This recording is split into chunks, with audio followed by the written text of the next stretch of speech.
Hello guys, स्वागत है आप सबका आपके अपने यूट्यूब चैनल पर। तो कैसे हो भाई लोग? आशा करते हैं आप लोग बहुत अच्छे होंगे। वैसे तो हम लोग देखते हैं यहाँ पे आज हम लोग एक्टिव वाइज और पैसिव वाइज की लास्ट क्लास देखने वाले हैं, लेकिन सारी क्लासें हमारी हो गई हैं। यहाँ पे हम लोग कुछ स्पेशल केस देखेंगे, जैसे कि मॉडल ऑक्सिलरीज को हम लोग पैसिव वॉइस में कैसे चेंज करते हैं, इम्परेटिव सेंटेंस और भी कुछ हैं स्पेशल केस, उनको हम लोग देखेंगे कि पैसिव वॉइस में कैसे चेंज करते हैं। तो सबसे पहले हम लोग देख लेते हैं मॉडल ऑक्सिलरी। ये मॉडल ऑक्सिलरी को हम लोग कैसे कैसे पैसिव वॉइस में चेंज कर सकते हैं। तो सबसे पहले तो ये हमको पता होना चाहिए मॉडल ऑक्सिलरी होती क्या क्या है। जैसे यहाँ पे दिया हुआ है can, could, may, might, would, must, इस प्रकार से जो शब्द आते हैं ये क्या होते हैं, मॉडल ऑक्सिलरी कहलाते हैं। ये आप लोग हमारे सेंटेंस वाली क्लास में देख सकते हैं। उसके बाद में हम लोग देखते हैं कैसे इसके सेंटेंस आएंगे एक्टिव वॉइस में। तो एक्टिव वॉइस में सेंटेंस हमारा कुछ इस प्रकार से दिया होगा, ये रूल उसी का लिखा हुआ है। जैसे सबसे पहले क्या दिया होगा, सब्जेक्ट दिया होगा, फिर मॉडल ऑक्सिलरी दिया होगा। इन्हीं में से कोई मॉडल ऑक्सिलरी, जो यहाँ पे मॉडल ऑक्सिलरी दी हुई है इसी में से कोई एक मॉडल ऑक्सिलरी होगी। फिर क्या होगा, मेन वर्ब की फर्स्ट फॉर्म होगी और ऑब्जेक्ट होगा। इस प्रकार से हमारा एक्टिव वॉइस दिया होगा। अब इसको पैसिव वॉइस कैसे बनाएंगे, तो सबसे पहले क्या करेंगे, नया सब्जेक्ट लिखेंगे। नया सब्जेक्ट क्या मतलब, जो यहाँ पे ऑब्जेक्ट था एक्टिव वॉइस में वही हमारा नया सब्जेक्ट बन जाएगा। तो नया सब्जेक्ट लिखेंगे, फिर लिखेंगे मॉडल ऑक्सिलरी, जो कोई मॉडल ऑक्सिलरी दी होगी एक्टिव वॉइस में वो वाली। फिर क्या लगाते हैं, बी लगाते हैं, फिर मेन वर्ब की थर्ड फॉर्म लगाते हैं। तो हमको पहले से पता है कोई भी हो टेंस कैसा भी हो, मेन वर्ब की थर्ड फॉर्म ही लगती है पैसिव वॉइस में। फिर क्या होता है, नया ऑब्जेक्ट। नया ऑब्जेक्ट कहाँ से आएगा, पुराने वाले सब्जेक्ट से, यानी कि एक्टिव वॉइस में जो सब्जेक्ट था उसी को हम लोग नया ऑब्जेक्ट बना देंगे। लेकिन बस ये क्या होगा, सब्जेक्टिव केस से ऑब्जेक्टिव केस में इसको कन्वर्ट करना होता है। अब देखते हैं इसके एग्जाम्पल क्या है। इसका एग्जाम्पल हमारे पास दिया हुआ है, I can win the race. ये हमारा क्या दिया हुआ है, मॉडल ऑक्सिलरी वाला सेंटेंस दिया है, क्योंकि यहाँ पे कैन लगा हुआ है। ठीक, तो अब इसको कैसे पैसिव वॉइस में बनाएंगे, तो हमको पता है यहाँ से हम लोग क्या करेंगे, ऑब्जेक्ट उठाएंगे। तो द रेस ऑब्जेक्ट था, इसको हम लोग ने क्या बनाया, इसको हम लोगों ने सब्जेक्ट बना दिया। तो द रेस हमारा सब्जेक्ट हो गया। फिर हमने क्या लिखा, मॉडल ऑक्सिलरी लिख दिया कैन, फिर उसके बाद में बी लगा दिया। अब क्या है, मेन वर्ब की थर्ड फॉर्म। ये सब कुछ तो हमने रूल में भी देखा है ना, कि पहले सब्जेक्ट, फिर मॉडल ऑक्सिलरी, फिर बी, फिर मेन वर्ब की थर्ड फॉर्म, फिर क्या, न्यू ऑब्जेक्ट। तो न्यू ऑब्जेक्ट क्या होगा, लेकिन उससे पहले यहाँ पे बाई लगाना भूल गए। यहाँ पे आप लोग बाई लगा लीजिएगा, यहाँ पे बाई लगेगा। ठीक, तो रूल में आप लोग बाई लिख लीजिएगा। तो या फिर यहाँ पे ना लिखें तो सही से यहाँ लिख लेते हैं, यहाँ बाई लिख सकते हैं आप लोग, इसको बाई जरूर लिख लेना। तो क्या बनेगा हमारा, सबसे पहले नया सब्जेक्ट लगेगा, फिर उसके बाद में मॉडल ऑक्सिलरी, फिर बी, फिर मेन वर्ब की थर्ड फॉर्म, फिर बाई, फिर नया ऑब्जेक्ट। तो फिर हमने यहाँ पे क्या किया, पहले सबसे पहले सब्जेक्ट लगा दिया नया वाला, फिर क्या किया, मॉडल ऑक्सिलरी, फिर बी, फिर मेन वर्ब की थर्ड फॉर्म, और उसके बाद में बाई, और फिर नया वाला ऑब्जेक्ट। नया ऑब्जेक्ट कहाँ से आएगा, पुराने वाले सब्जेक्ट से। पुराना सब्जेक्ट क्या था, आई, तो आई का ऑब्जेक्टिव फॉर्म होता है मी। तो ये हमारा बन गया नया ऑब्जेक्ट। अगर किसी को स्क्रीनशॉट लेना हो तो वो ले सकते हैं, नहीं तो हम लोग आगे बढ़ते हैं। और एग्जाम्पल इसके दिए गए हैं यहाँ पे, वो देख लेते हैं। अगला एग्जाम्पल क्या दिया है, सी माइट ओपन द लेटर्स। अब यहाँ क्या होगा, ये जो माइट दिया हुआ है ये है मॉडल ऑक्सिलरी। ठीक, ये भी हमने डिस्कस किया था। तो इसमें ऑब्जेक्ट देखते हैं सबसे पहले, क्योंकि पैसिव वॉइस बनाने से पहले हम लोग क्या देखते हैं, सबसे पहले देखते हैं। और ये ऑब्जेक्ट क्या दिया हुआ है, तो ऑब्जेक्ट को ही तो हम लोग सब्जेक्ट बनाते हैं, और सब्जेक्ट सबसे पहले लिखा जाता है, इसलिए हम लोग सबसे पहले ऑब्जेक्ट देखते हैं। इसी ऑब्जेक्ट को हम लोग सब्जेक्ट बनाएंगे नया। ठीक, तो ये सब्जेक्ट हमने बना दिया द लेटर को। फिर लगाया मॉडल ऑक्सिलरी, फिर बी लगाया, फिर मेन वर्ब की थर्ड फॉर्म, उसके बाद में बाई लगाते हैं, क्योंकि हमको पता है मेन वर्ब के बाद में बाई लगती है। फिर लगाते हैं नया ऑब्जेक्ट। नया ऑब्जेक्ट कहाँ से आएगा, पुराने वाले सब्जेक्ट से, यानी कि एक्टिव वॉइस में जो सब्जेक्ट था सी, उसी को हम लोगों ने कन्वर्ट कर दिया ऑब्जेक्टिव केस में। तो उसी का ऑब्जेक्टिव केस होता है हर। तो आई होप आप लोगों को समझ में आ रहा होगा। अगला एग्जाम्पल देख लेते हैं, we could catch the thief. अब ये हमारे पास एग्जाम्पल दिया हुआ है, अब इसमें से हमने ऑब्जेक्ट निकाला। अगर आपको ऑब्जेक्ट नहीं पता है कैसे निकालते हैं, तो आप सेंटेंस वाली क्लास हमारी देख सकते हैं, उसमें हमने ये सब बताया हुआ है, subject, object, verb, helping verb, ये सब हमने बता दिया है, अच्छे से आप वहाँ पढ़ सकते हैं। तो यहाँ से हमने लिया द थीफ, ये क्या है, ऑब्जेक्ट। अब इसको हमने बनाया सब्जेक्ट, ये नया सब्जेक्ट हमारा बन गया। उसके बाद में मॉडल ऑक्सिलरी, फिर क्या करते हैं, मॉडल ऑक्सिलरी के बाद में बी लगाते हैं, फिर मेन वर्ब की थर्ड फॉर्म। मेन वर्ब की थर्ड फॉर्म लगा दिया। यहाँ पे मेन वर्ब क्या थी, कैच। अब कैच की थर्ड फॉर्म क्या होता है, कॉट। अब मेन वर्ब के बाद में लगता है बाई, वो भी हमने लगा दिया। अब लगाया अस। अस कहाँ से आया, क्योंकि पहले सब्जेक्ट दिया हुआ था वी, तो वी का ऑब्जेक्टिव केस क्या होता है, अस। तो यहाँ पे हमने ऑब्जेक्ट लगाया अस। अगर आप लोगों को इसका स्क्रीनशॉट लेना है तो आप लोग ले सकते हैं, नहीं तो हम लोग आगे बढ़ते हैं। अब हमारे पास दिया हुआ है कुछ नया प्रकार का, वो तो हो गया मॉडल ऑक्सिलरी। अब हम लोग देख लेते हैं इम्परेटिव सेंटेंस। तो इम्परेटिव सेंटेंस को हम लोग कैसे पैसिव वॉइस में बनाते हैं। अगर आपके पास कोई इम्परेटिव सेंटेंस दिया हो, यानी कि इम्परेटिव सेंटेंस क्या होते हैं आपको ये तो पता होना सबसे जरूरी है। कुछ ऐसे सेंटेंस जिसमें डायरेक्ट कोई बात कह दी जाती है, जिसमें सब्जेक्ट यूज छुपा रहता है। इसमें क्या रहेगा, यू जो होगा वो छिपा रहेगा। यू स्पष्ट रूप से आपको दिया नहीं होगा, ये छिपा रहेगा। ठीक, तो हम लोग देख लेते हैं कि इम्परेटिव सेंटेंस किस प्रकार से पैसिव वॉइस में बनेंगे। तो सबसे पहले क्या लिखते हैं, लेट लिखते हैं, फिर ऑब्जेक्ट लिखते हैं, जो कुछ ऑब्जेक्ट दिया होगा। अब यहाँ पे ऑब्जेक्ट को सब्जेक्ट की तरह लिखने का कुछ बताने का मतलब ही नहीं बनता, क्योंकि इसमें ऑब्जेक्ट ही रहेगा, सब्जेक्ट रहेगा नहीं। फिर अगर नॉट है, निगेटिव सेंटेंस है तो नॉट लगाएंगे, अगर नहीं है तो नॉट नहीं लगाएंगे। फिर क्या करेंगे, बी लगाएंगे, फिर मेन वर्ब की थर्ड फॉर्म। फिर क्या होता है यहाँ पे बाई यू। बाई यू आप अपने इच्छा के अनुसार लगा सकते हैं, कोई ज़रूरी नहीं कि लगाए ही। अभी हमने क्या बताया था, और इसमें यू जो है छिपा रहता है, तो वही यू छिपा वाला की बात हो रही है। अगर यू दिया होगा ही नहीं, अगर आप लगाना चाहते हैं तो अपनी तरफ से लगा सकते हैं, क्योंकि ये छिपा हुआ यू होता ज़रूर है लेकिन दिखता नहीं है। तो आप इसको लगाएं ना लगाएं, उससे कोई ना ही आपका गलत होगा और ना ही कुछ उसमें फ़र्क पड़ने वाला है। अगर निगेटिव सेंटेंस है तो आप बी के पहले नॉट लगा सकते हैं, नहीं तो कोई ज़रूरत नहीं है। ठीक, एग्जाम्पल देख लेते हैं। एक्टिव वॉइस में एग्जाम्पल दिया हुआ है, ओपन द डोर।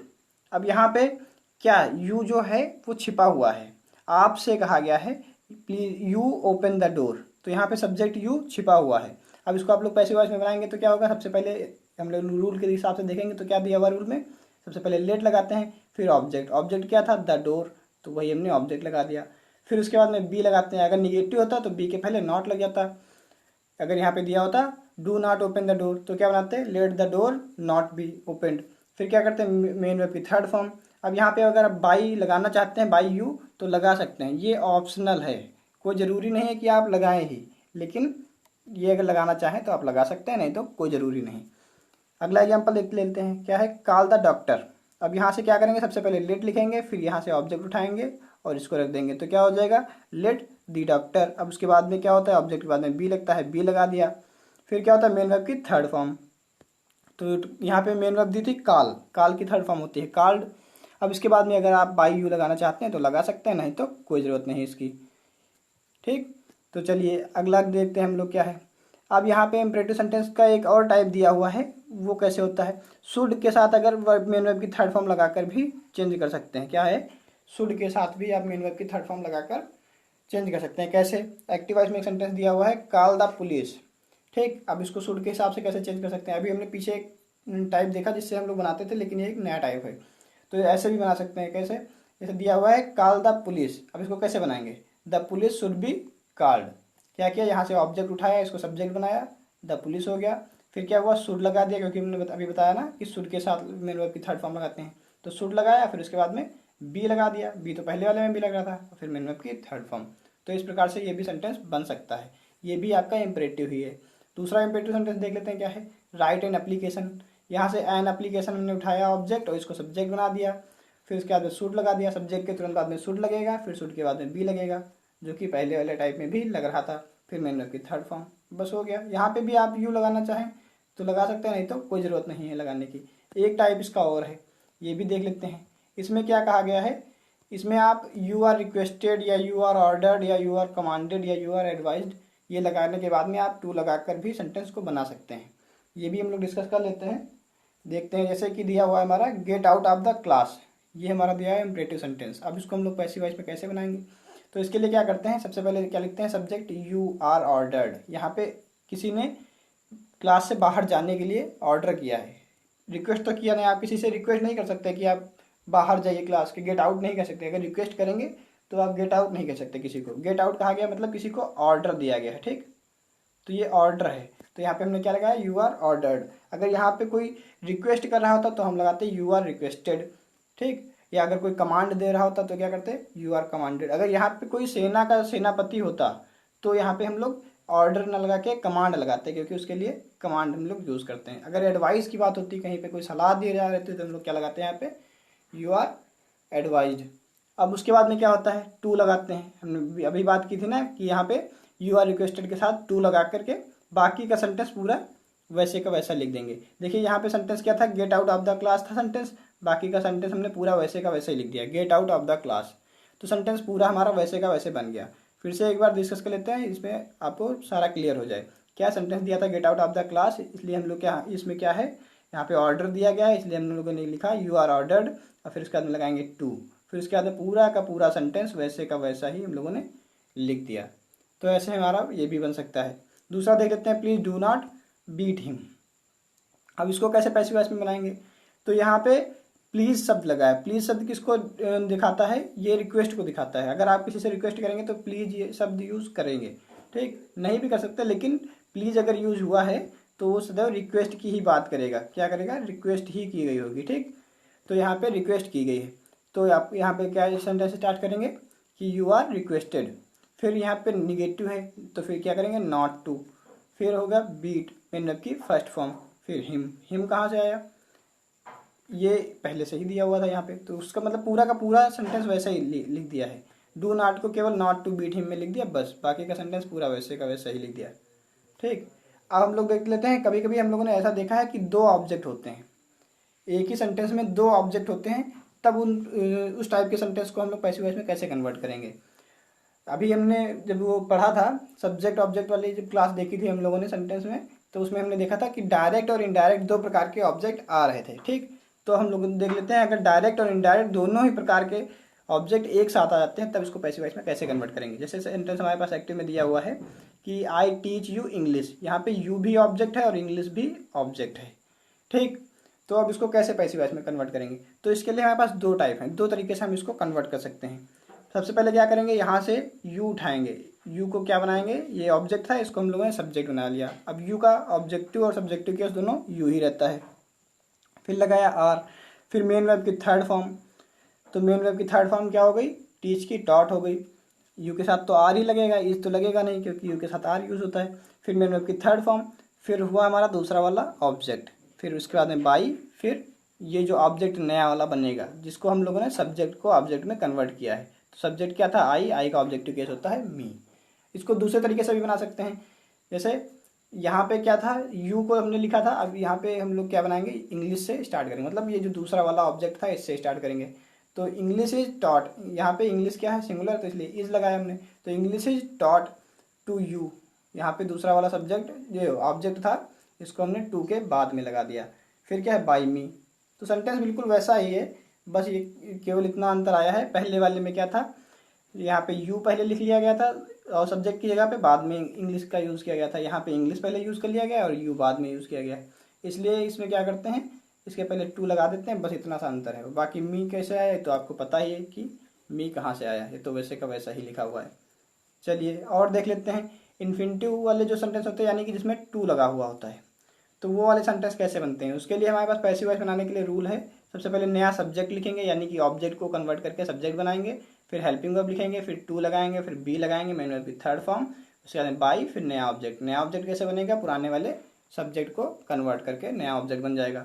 इसको भी दो प्रकार से बना सकते हैं, लेकिन उससे पहले हम लोग देख लेते हैं एक्टिव वॉइस में सेंटेंस कैसे दिया होगा। ये हमारा दिया हुआ है एक्टिव वॉइस में sentence, I am to read this book, I am to read this book. अब यहाँ पे देखिए टू वाला सेंटेंस आया है, मतलब इन्फिनिटिव वाला। अब इसको कैसे हम लोग इसको बनाएंगे पैसिव वॉइस में? इसके लिए हमारे पास दो तरीके हैं। क्या करेंगे? दिस बुक, यहाँ से ऑब्जेक्ट उठाया और इसको हम लोगों ने क्या बना दिया? सब्जेक्ट। फिर हेल्पिंग वर्ब इज लगा दी। अब क्या हुआ? टू बी, ये देखो हमारे रूल में लिखा हुआ है ना टू बी, ये टू बी हमने यहाँ से वैसे का वैसे टू बी लिख लिया। अब क्या है? मेन वर्ब की थर्ड फॉर्म, तो रीड की थर्ड फॉर्म रीड ही होती है, उसके बाद में बाई लगाया और फिर मी कहाँ से आया? पुराने वाले सब्जेक्ट, पुराना सब्जेक्ट आई था और आई को हम लोगों ने कन्वर्ट किया ऑब्जेक्टिव केस में, तो उसका ऑब्जेक्टिव केस होता है मी। दूसरा देख लेते हैं कि दूसरे तरीके से कैसे बना सकते हैं। यहाँ पे भी हमने क्या किया? ऑब्जेक्ट को उठा के सब्जेक्ट बनाया, दिस बुक हमारा सब्जेक्ट हो गया। इसके अकॉर्डिंग यहाँ पे हेल्पिंग वर्ब इज लगेगी। अब यहाँ पे क्या है? गोइंग लगा के हम लोग बना सकते हैं, कोई भी सेंटेंस होगा उसमें गोइंग लगाएंगे। सभी सेंटेंस में जो हमारे इन्फिनिटिव वाले होंगे, अगर उसको हम दूसरे वाले टाइप से बनाना चाहते हैं पैसिव वॉइस में, तो इसमें गोइंग टू बी यूज करेंगे, सब में गोइंग टू बी लगेगा ही। तो सेंटेंस क्या हो जाएगा हमारा? This book is going to be read. Read की थर्ड फॉर्म रीड ही होती, तो वैसे ही लगा दिया। मेन वर्ब के बाद में हम लोग बाई लगाते हैं, वो भी लगा दिया। फिर लगाया मी कहाँ से लगाया? क्योंकि यहाँ पे सब्जेक्ट दिया था आई और आई का ऑब्जेक्टिव फॉर्म होता है मी। तो आई होप आप लोगों को ये भी समझ में आ गया होगा। आप देख लेते हैं एक बिल्कुल स्पेशल केस बचा हुआ है जो आप लोगों ने शायद नहीं देखा होगा। अगर देखा होगा तो बहुत ही अच्छी बात है, अगर नहीं देखा है तो उसके लिए आप लोग देख लीजिए। जैसे कुछ शब्द आते हैं सेंटेंस में, पीपल आया, या फिर somebody, nobody, someone, they, a man, none, any one या एवरीवन जैसे शब्द होते हैं, तो इनको क्या कहते हैं? इस प्रकार से कुछ अस्पष्ट, अज्ञात, महत्वहीन सब्जेक्ट होते हैं। मतलब ये अज्ञात होते हैं, मतलब इनका कोई महत्व नहीं होता, इस प्रकार से सब्जेक्ट होते हैं, तो इनको पैसिव वॉइस में बनाते समय इनका यूज़ ही नहीं किया जाता है। मतलब जब इनको पैसिव वॉइस बनाएंगे तो ये किसी भी सेंटेंस का यूज, मतलब ये जो वर्ड लिखे हैं इन वर्ड्स का यूज नहीं करेंगे। ठीक, इनका यूज नहीं करना है। अब देखते हैं कैसे सेंटेंस दिए होंगे। जैसे सेंटेंस हमारे पास दिया है someone has stolen my watch. तो ये देखिए यहाँ पे ये सब दिया हुआ है समवन, ये क्या है, अस्पष्ट है, इसका कोई महत्व नहीं है, सब्जेक्ट के तरीके यूज हुआ है लेकिन इसका कोई महत्व है नहीं। ठीक, तो इसको हम लोग क्या करेंगे, पैसिव वॉइस में यूज नहीं करना है। तो अब क्या करते हैं, यहाँ पे ऑब्जेक्ट उठाएंगे, इसको हम लोग सब्जेक्ट बनाएंगे। तो सब्जेक्ट क्या है, बन जाएगा नया subject my watch. My watch हमारा नया सब्जेक्ट बन गया। फिर क्या है, वैसे का वैसे हैज उठाया और फिर बीन लगाया। ठीक, ये बीन इसमें लगेगा, ये ध्यान रखना। और उसके बाद में क्या होता है, मेन वर्ब की थर्ड फॉर्म। बस यहीं से सेंटेंस खत्म कर देते हैं। बाई के बाद में वो सब जो लगता है नया ऑब्जेक्ट, वो सब लगाने की जरूरत नहीं है। ठीक, देख लेते हैं दूसरा example. Nobody can lift this box. Nobody can lift this box. अब इसको कैसे बनाएंगे, यहाँ से दिस बॉक्स को उठाया और इसको सब्जेक्ट बना दिया, क्योंकि पहले क्या था, ये ऑब्जेक्ट था, अब इसको हमने सब्जेक्ट बना दिया। अब उसके बाद में हमने क्या लगाया, कैन, जो कि हेल्पिंग में वैसे ही लगा था, जो कुछ यहाँ पे मॉडल ऑक्सिलरी के तरीके से यूज हुआ था। अब यहाँ पे पहले दिया था नोबडी। नोबडी मतलब निगेटिव सेंस में दिया है, मतलब ये निगेटिव सेंस बता रहा है इस वाले सेंटेंस का। एक्टिव वॉइस में जो सेंटेंस दिया था उसमें नोबडी लगा हुआ था। तो नोबडी में आप लोग याद रखना कि नोबडी जब होगा तो हम लोग सेंटेंस पैसिव वॉइस बनाएंगे तो नॉट का यूज़ करेंगे। फिर उसके बाद में बी लगाएंगे और फिर मेन वर्ब की थर्ड फॉर्म। इसमें भी बाई लगाने के बाद में ऑब्जेक्ट लगाने की कोई आवश्यकता नहीं है। तो अब आप लोगों को हमने एक क्वेश्चन दिया है, इसको आप लोगों को अपने आप करके बताना है। ये क्वेश्चन आपके लिए है, आप लोग इसका आंसर कमेंट बॉक्स में देंगे। क्वेश्चन हमारा है हेल्प द पुअर्स। ये हमारे पास सेंटेंस एक दिया हुआ है। अब इसका आप लोगों को आंसर कमेंट बॉक्स में बताना है। अगर आप लोगों को समझ में आ गया होगा तो आप लोग जरूर इसका आंसर दे सकते हैं। इसको आप लोग कमेंट बॉक्स में आंसर करेंगे और अगर बताएंगे हमारी क्लास अच्छी लगी तो आप उसमें कमेंट बॉक्स में ये भी बता सकते हैं। चलिए आज की क्लास यहीं तक रखते हैं। अगर आप लोगों को क्लास अच्छी लगी हो तो लाइक कीजिएगा और शेयर भी कीजिए अपने दोस्तों को, और चैनल को सब्सक्राइब कर सकते हैं। सब्सक्राइब करने के बाद में आप लोग बेल आइकन को दबा लीजिएगा, जिससे हमारी सारी नोटिफिकेशन आपके पास डायरेक्ट पहुंचती रहेंगी। चलिए आज की क्लास यहीं तक रखते हैं। थैंक यू, जय हिंद।